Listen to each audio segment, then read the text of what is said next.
today, like if you are a parent, I would love to share some of our experience and see kind of maybe what has resonated with you and your experiences in this journey so far, or what differs from your experience. If you've like in that position where you're potentially starting a family, either in the immediate horizon or sometime far into the future, I really want to, share with you some of the things that have really inspired us, some of the perks, some of the challenges, the things we weren't aware of. And also, if you're not in either of those two situations or scenarios, then also what I'd like to do is give you a bit of insight into the kind of things that are on our mind as a family when we're traveling as a digital nomad. Because what we've really found, what Dan, my husband, and I have really found is that this lifestyle has allowed us to connect with people that we wouldn't necessarily connect with if we were living a regular city life. So, singles, couples, younger couples, older couples, people without kids, people with kids. And I think a part of that is due to, that shared common interest. We've all done something different. We've moved abroad or we're traveling. We've got something else to talk about other than the fact of, whether or not we have kids. But also a big part of it is just logistics, like the time constraints of living a city life with kids and knowing, okay, well, we've got to get back by 6 so we don't socialise with the people that go out at 7 or whatever. It's very different when you've got flexible work, your kids are homeschooled or whatever the situation is. I'm going to talk as I go through about what the flexibility is there. But you can go, yeah, sure, I just met these people at the farmers markets or down at the beach or in the surf. Come back, let's do a late dinner. The kids can be up late. We can wake up late, start work late, start schooling late. So it really, if you're not in either of those camps, parents or future parents, I think it still helps you to really build that connection and that community as a digital nomad as you're, building that international camaraderie. So, raising a family from anywhere. And my husband, Dan, and I have 3 little munchkins. They're 8, 7, and 3. That's 2 of them on the screen. And, the girls, our 2 oldest girls were 1 and 2 when we left Australia. So quite a while ago. And a couple of years later, our son, Sean, was born in Costa Rica. And before this happened, before we made this decision to pick up and leave our home country, Dan and I had each had that dream separately before we'd even met each other and before we'd had kids. So for Dan, my husband, it was at 23 when he was here in Thailand, visiting on the way through to London for the customary Aussie in London, adult gap year. And, for me, it was actually at the very same time. This is before we met, but we worked it out that, the seed had been planted for us at the same time. And it was where a business mentor had suggested that I actually put a dream book together, a physical cut and paste dream book. And I'd been searching for images of Bali, outdoor showers, beautiful tea tables in gardens. And I thought, oh my gosh, while everyone else is cutting and pasting Ferraris and, grand homes, I've got this wouldn't it be cool to have outdoor shower in Bali every day instead of doing the corporate routine, etc. So we'd had that dream separately, but when we met, we kind of chatted about it. It came up in conversation, obviously. We were like, oh, can you imagine what it'd be like if we, saved up some money and lived in Thailand for a year? Maybe we could figure out a way to sustain it. And when our first daughter came along, what happened is that we got swept up in the excitement of that, right? So we got a house in the suburbs, didn't buy it, but rented it, thankfully. But bought a whole house full of brand new furniture. My husband working extra hours to be able to pay for that. Getting everything ready to welcome this new little human into the world. And, when she came along, the exhilaration of that, there wasn't this little human before, and now here she is. There's 3 of us. I remember sitting at cafe tables and being like, oh, there's 3 of us. How did this happen? So, that was such an exhilarating time. And I know parents, would remember that feeling. And it carried us along. But what actually happened then is that as we got into that day-to-day city life of, we'd been used to having 2 incomes. We'd gone back to 1 income. Dan was working. I was at home with our oldest daughter. And 1 income, minimal sleep, which we weren't used to, of course. This is all the stereotypical things that you hear about. Compounded by the fact of the financial downturn aligning around that time, late 2008, 2009, affecting my husband's work quite significantly. So whereas before we knew that he had this high, stable income, could get work at the drop of a hat, that became less predictable, and that became a challenge that was thrown into the mix of this. And what happened is that we started to feel really, really stuck. So, and I know that you can probably relate to this, parent or not, but we started to feel like our hands are tied. We can't make a move here. Like, if we try and get one side to line up and tweak the variables to make things feel better, it's going to throw something else out of whack. So to give you one example there, like as a mother, if you've had a regular corporate or whatever job, retail, whatever it is, prior to becoming a mother, a full-time work, and you take maternity leave because your child is going to be arriving, it's kind of like you've got this timeline hanging over your head. It's a discussion that comes up in corporate offices. If you've heard women, pregnant women, or, older mothers talking about this, it's like, oh, how long have you got? Is it 6 weeks? Is it 3 months? Is it a year? And it's kind of like the holy grail if you've got a year, paid or unpaid maternity leave. This is in the old world, right? Not in this world we're living in, but that old frame of mind. And it just felt for me like there is no win here. Like, I've got this timeline to make this decision. Am I going to go back to work or aren't I? And neither of them felt like the Rubik's Cube was going to line up. And, for Dan as well, as his work started to change and not be so reliable, the enjoyment factor came out of it. And what he actually found was that he wanted to change his work. He started studying personal training, but we knew quite well that if he was to pursue that as a career, he would actually be halving his income. And of course, that throws the Rubik's Cube out. How do you have that financial stability, that comfort, that ability to go to the organic markets on Sunday if you're halving your income to follow your passion? So all these types of things. And there was one other thing. It was that, we're really, you start thinking about all these things as a new parent. What's my ideal, education options? And we'd looked at schools in the city, and there was a particular Montessori school that we were really excited about. I was doing crazy things, driving for an hour and a half across the city to get our little girls into the, the play group there, because that puts them in front of the line for getting into this particular alternative school. But I was sitting there in the Montessori school one day when they were little babies, and I was just going along with them to kind of familiarise them with it. And I was thinking to myself, I had this visualization. So I pictured myself, not being a full-time mum anymore, going back into the corporate world where I'd been previously, and doing this rush drop-off, and, the kids needing to attend after-school care, and the fees, and the fact that that would be required. And I was just like, this just does not compute. And that was where we were at. We were just trying to find solutions, and we couldn't get one to work. So what actually happened is that in this whole process, soon after becoming parents, about a year in, we had a massive health transformation.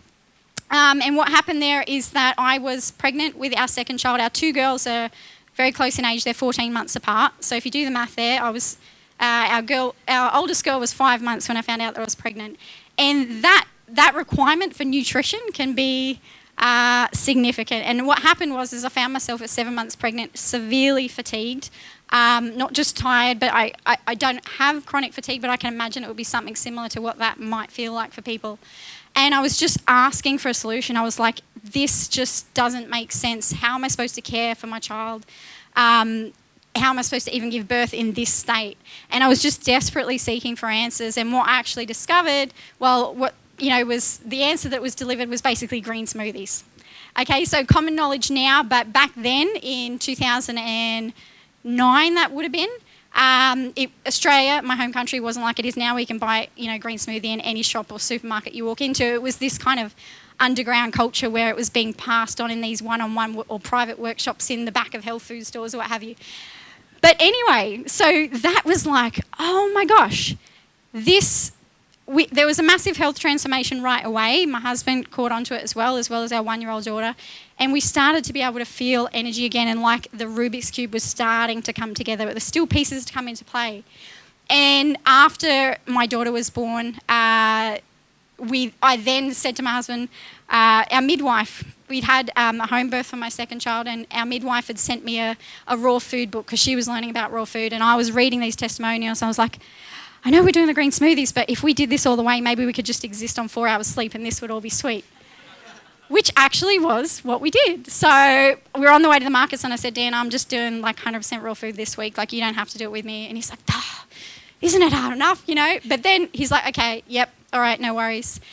And of course, if you've ever tried that, like it had immediate, very impactful effects on us. And what basically happened was I was immediately able to exist on a lot less sleep, kind of handy when you have a brand newborn and a 1-year-old. My energy went through the roof, and, I used to have like this pain in my knuckles, and that feeling started to go away. I thought, oh, okay, maybe it's just because I'm getting older. I've got that arthritis feeling. That completely went away. My husband lost 20 kilos, which is about 44 pounds. 12 kilos of that was in like a few weeks, like 26 pounds or something like that in a few weeks. And his back pain and his knee pain from the construction industry, which we just thought, okay, we're getting closer to 30, that's just what happens when you're in the construction industry, you just get pain, uncomfortable and all that kind of thing. That completely went away. And this whole experience of digging into this, it seems like a kind of a common theme from what I'm hearing from a lot of people. The health transformation, whether it's before like it was for us or into your journey, it seems to correlate a lot with people that are looking to, create that optimal life for themselves. And so that is what happened for us, is that it happened before as the catalyst for us becoming digital nomads. And the process of digging into finding out about how this way of eating, we don't eat like that anymore, but it was there when it needed to be, and it's made us be able to troubleshoot our own health as we go along and take personal responsibility for our health. But that got us to finding out about a particular area of Costa Rica where we thought maybe there's this possibility that we could actually end up there, and that's what actually got us abroad. There was a couple of other catalysts in there, but a couple of years in, when we'd relocated, we'd left Australia, and we'd set up our online income after we'd left. I know a lot of people have done that similarly. And a couple of years in, when everything was starting to feel comfortable, okay, I know these skills, I know what our income's like, I know how to work with the clients, all that type of thing, I know what our structure is. We were feeling really comfortable with it. And I remember one day, like, sitting poolside and, at a resort, we'd gone there, like, for me to work on the laptop, and for Dan, it's easy for him to care for the kids with the pool, and having lunch together and having swims together. And, I was still working the whole day, but we were doing it in this totally different way. And I started reflecting on lifestyle design, and I started having that appreciation for it after the journey. And this particular quote on the screen, I stumbled on it. It's in a blog post called "The Matrix Explains Lifestyle Design," and it absolutely gave me spine tingles. It's like, this is the one that really, really speaks to me. Even now, I still, like, if I'm going through a challenge with business or whatever it is, this is the one that speaks to me. After you've broken your mental shackles, life can be what you make it. Sure, there are some unalterable rules, but don't let that stop you. Do you think that's air you're breathing? Learn the ropes.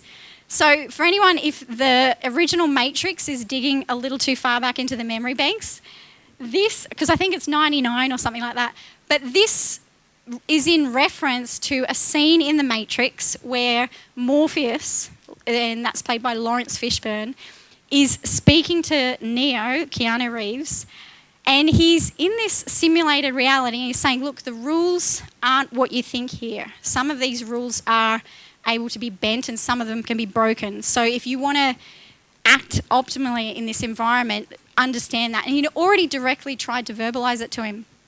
But then they'd gone into training, and Keanu, Neo, is, on his feet, on his bum, defeated in Kung Fu. And Lawrence Fishburne is trying to make the point in a more impactful way that's going to get through to his nervous system and to his core. And he says, do you think that's air you're breathing? Like, look up and look around. The rules are actually a lot more malleable than you believe them to be. And this particular quote, do you think that's air? You think that's air you're breathing? That was what I felt, and I remember feeling that sitting by the pool and working and thinking, oh my gosh, this isn't like a 1 week package deal family vacation that we're on here. This is our life. Like, this isn't some random day. We're doing this just because it makes life easy to get everything done in a day, for kids to be happy, for everyone to feel like they've had fun, and for us to have income coming in. And, that was the wake-up call. I felt like our health transformation was almost like being called out on our position of, struggle and defeat as a family when we were back in Australia. It's like, hey guys, like, you're finding this tough, but that's because you're trying to play by the rules. Like, get a grip, look around you. You can change things. And I feel like, as parents, when we become parents, there's kind of like this ingrained assumption in our Western culture that's, you've kind of got to pick one of two camps. So in the first camp, you have two parents working, you have two incomes coming in. That's going to allow you that financial stability, the ability to kind of, get the good things in life that you want for your kids. But you kind of know that if you're in that camp, you're going to sacrifice some things. You're going to sacrifice potentially time together as a family, connection, time with your kids. And then on the other hand, there's this other camp, and we think, okay, well, if we're not doing that, we've got to do the other one. Okay, we have one parent working, we have one income coming in, and we know that that's going to mean we get some extra things. We get more time and connection together as a family. We've just got one parent that's leaving the house to work. But potentially we're going to sacrifice something there. So we're going to sacrifice, financial breathing space, or, potentially our sanity or what have you. There's going to be some sacrifice there. And so that quote, you think that's air you're breathing, what it said to me is basically like, neither of those two scenarios is necessarily the case. You can bend the rules. The rules are actually, about parenthood specifically, are a lot more malleable than what a lot of us have been brought up to believe. And the unalterable rules, from my perspective, is pretty simple. It's like basically comes down to, okay, we need food, water, and shelter for our family, and that means learning how to create an income, and we've done that through a flexible location-independent income, and connection and love with our kids. But the rest of it is up to us. We get to write the rules. And when we first started to, write the rules for our family, we definitely came upon some opposition.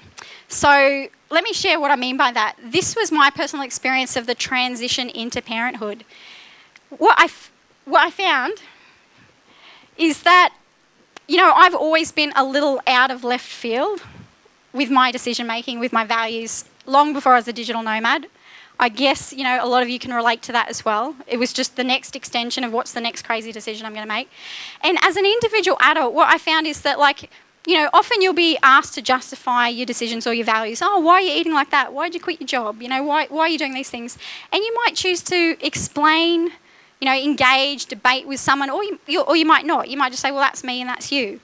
And what I found becoming a parent, becoming a mother, is that external pressure to justify your own values, it basically increases exponentially, even to the point where you need to actually enforce those values in a practical way. So I know that sounds a bit heavy, but that was definitely my experience of it. And so just a couple of quick examples, but there's countless of them. If you choose to have a baby in hospital, which we did for our first child, and you want to have that be a natural birth, then part of that process is going in with a very strong internal resolution and a willingness to say no, unwaveringly. And that's even if you're going into, a special section of a hospital that's designed for, natural birth programs, etc. And so I learnt that it's like, okay, you're going in and you're saying, this is my values, I have to say this. Or with a 2-year-old who's, at a party surrounded by people eating all kinds of crazy chips with crazy weird cheese flavouring, or weird cakes that can sit on a shelf, or what have you. And people are offering food. It's one of the things that people do with young children, and you're saying no. If you've got a cough, if it's just you, and someone says, oh, have you done something about that cough? They might be interested in the answer, or they might not. But if you have a child that's coughing quite badly, and someone says to you, oh, what are you doing about their cough?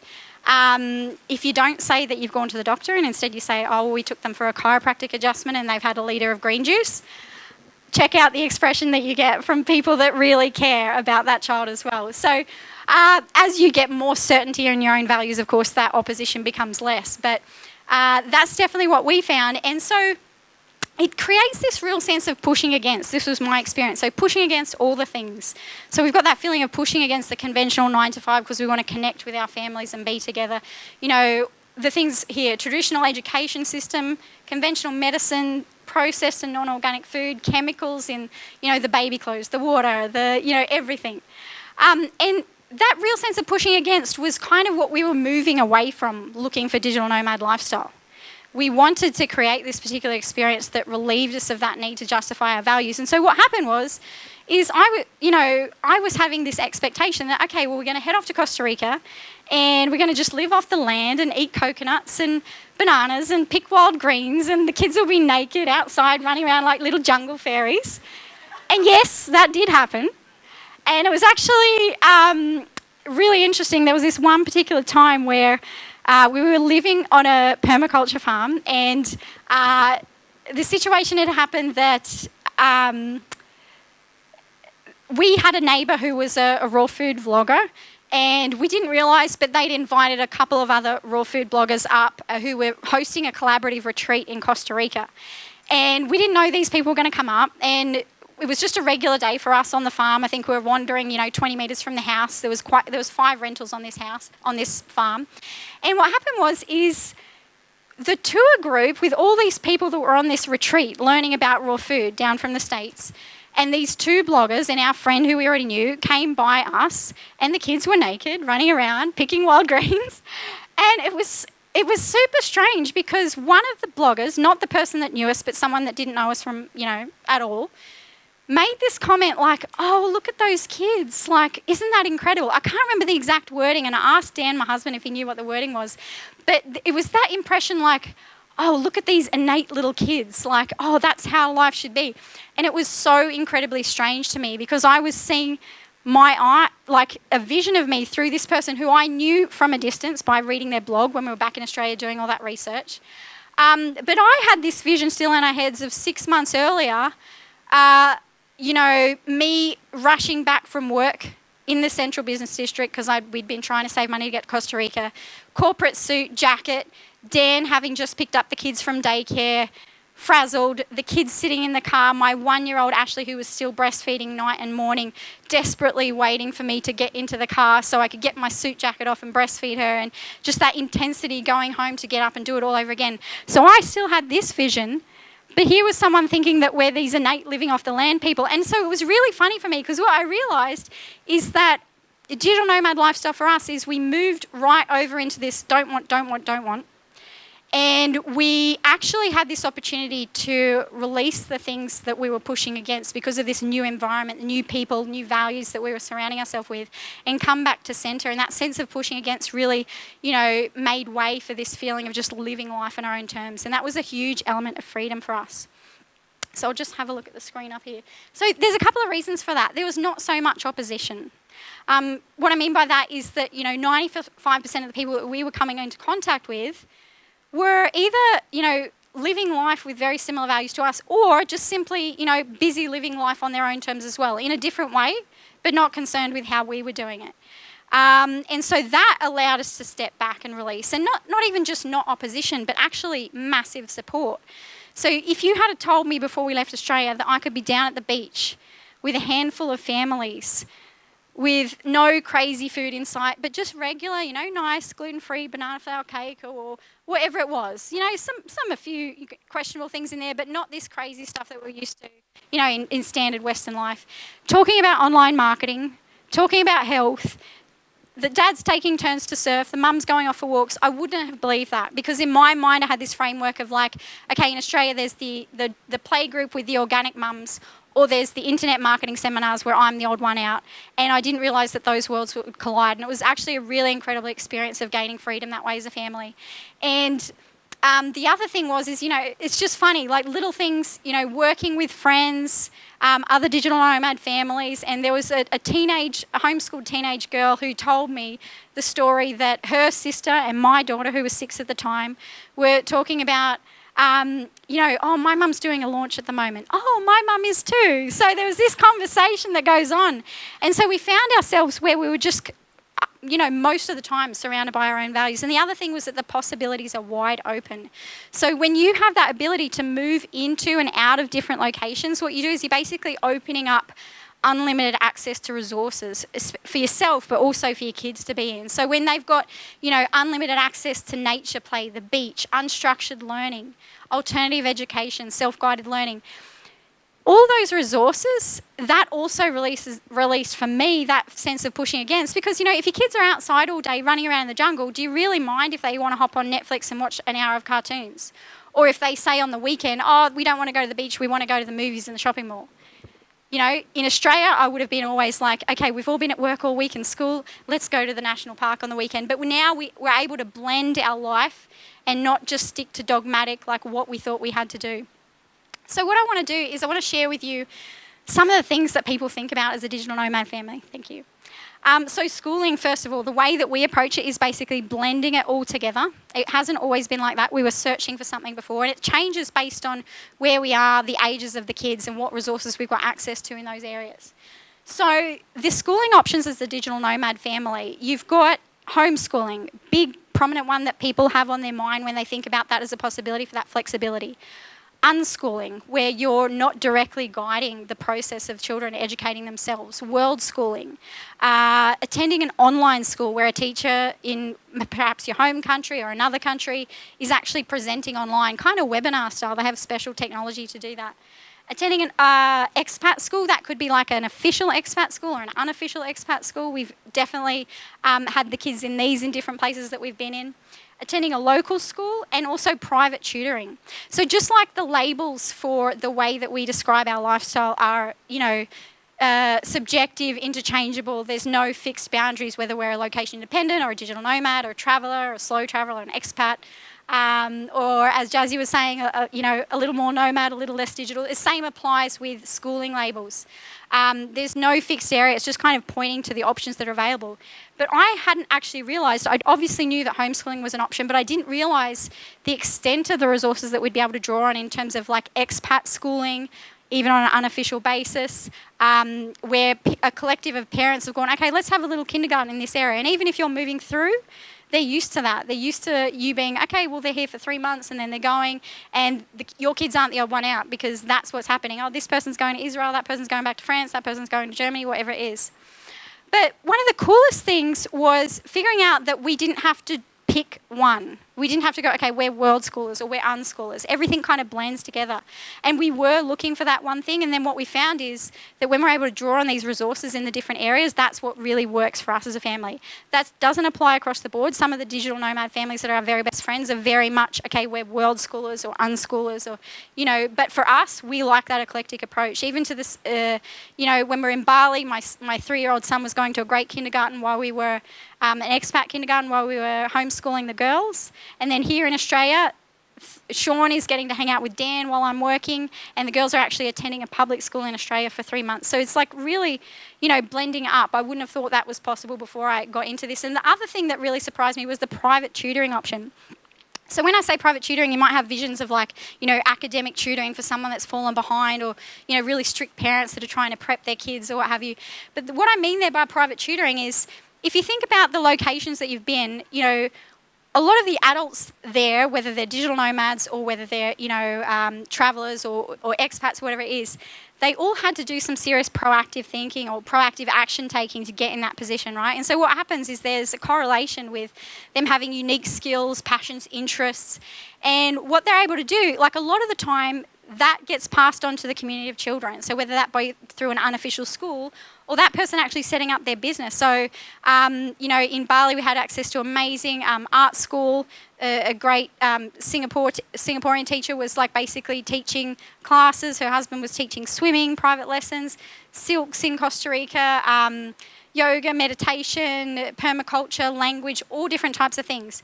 Because some of us are creating our income through online businesses, but we also run into a lot of people that are creating their income by using their skills on the ground in this way. And as a family, you're really able to draw on that for the benefit of educating your children. The other big thing here with schooling is that question comes up on your mind of do kids need that stability before they get to the school age? And really what I've observed, my opinion, just through our own kids and also the families that we've come into contact with, is there's no fixed right or wrong answer there, unfortunately. It's really down to the personal interests, beliefs, life experiences of those children. And I've seen different things where kids have, their families tried to start this midway through their schooling, and maybe a young teenager is still, attached to their friends or what have you. But from our experience, our kids absolutely adore it. They love the fact that they're here doing this for 3 months and then they're there doing that.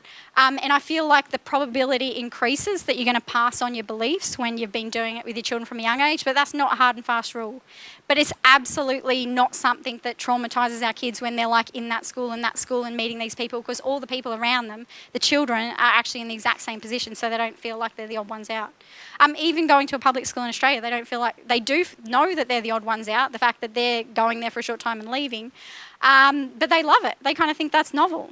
They take in Costa Rican money and impress everyone, or, they were Googling a YouTube video the other day and said, oh, where do you live? San Isidro, where we were in Costa Rica, and a YouTube video of Dan came up and the whole class was watching it apparently.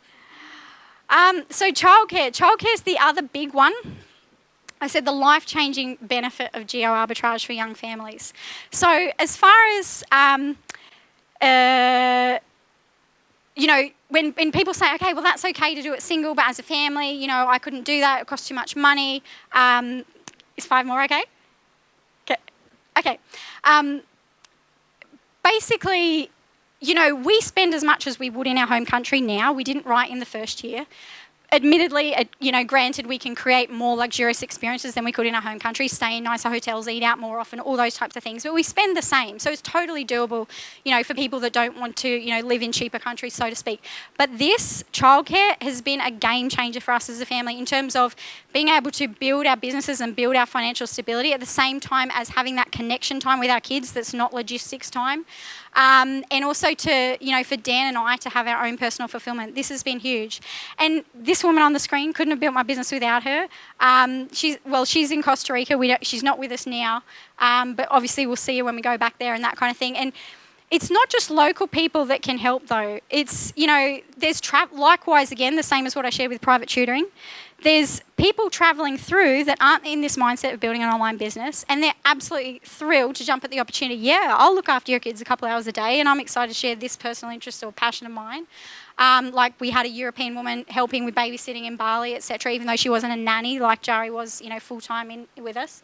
And even like teenagers of digital nomad families who are on the move, and that has happened more organically for us, where not on a paid basis, but where, a digital nomad family said, hey, why don't we go out to dinner? Oh, but, we don't have anyone to look after the kids. And they'll go, oh, so-and-so can. And we've had teenagers hang out with their kids. So likewise, what I shared at the very beginning about that flexibility of opening up those possible connections, the same happens with childcare. But it's been a huge benefit of me knowing, okay, if I sit down to work for an hour, I can pay to have someone helping us for a lot more hours than that. That has been absolutely game-changing. And it just takes all that compromise and negotiation factor out of who can do what at what time. Citizenship, the possibility of dual citizenship. So just briefly, this isn't something that we had researched beforehand, wouldn't even think about it.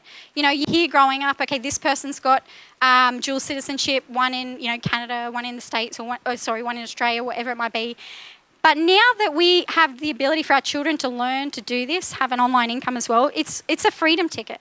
Right? So imagine having 2 countries where you can go in, visa-free, you can stay as long as you want, you don't need an onward flight, potentially even opening up visa-free travel to a broader range of countries, being able to set up a home base like Libby was talking about yesterday. So it's absolutely huge.